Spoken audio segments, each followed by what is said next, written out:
সুন্নতে আহমদ খুজা বা মোহাম্মদ কৈবুয়াদ নিসবতরা কারে শৈতা মিকুনিনা मतवली गरवली लानतास्ता बरवली।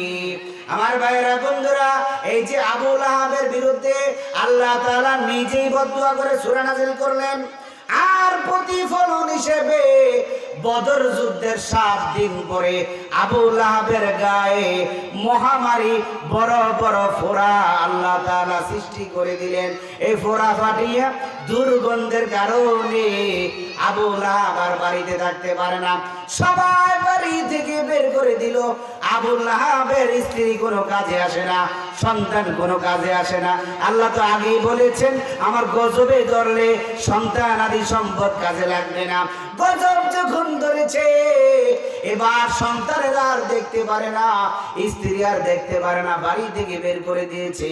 রাস্তার পাশে পড়ে থেকে না খেয়ে পরে থেকে এভাবে মরে পচে গলে গিয়েছে।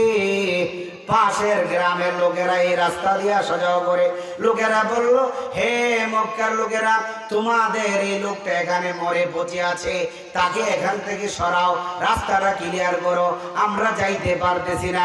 সবাই তখন 2 জন লোক মজদুর নিয়ে ভাড়া করে একটা গর্ত করে আবু লাহাবের লাশটাকে, পচা গলা লাশটাকে দূর থেকে লাকড়ি দিয়ে ধাক্কায় করতে পেলে পাথর দিয়ে ঢেকে দিয়েছে।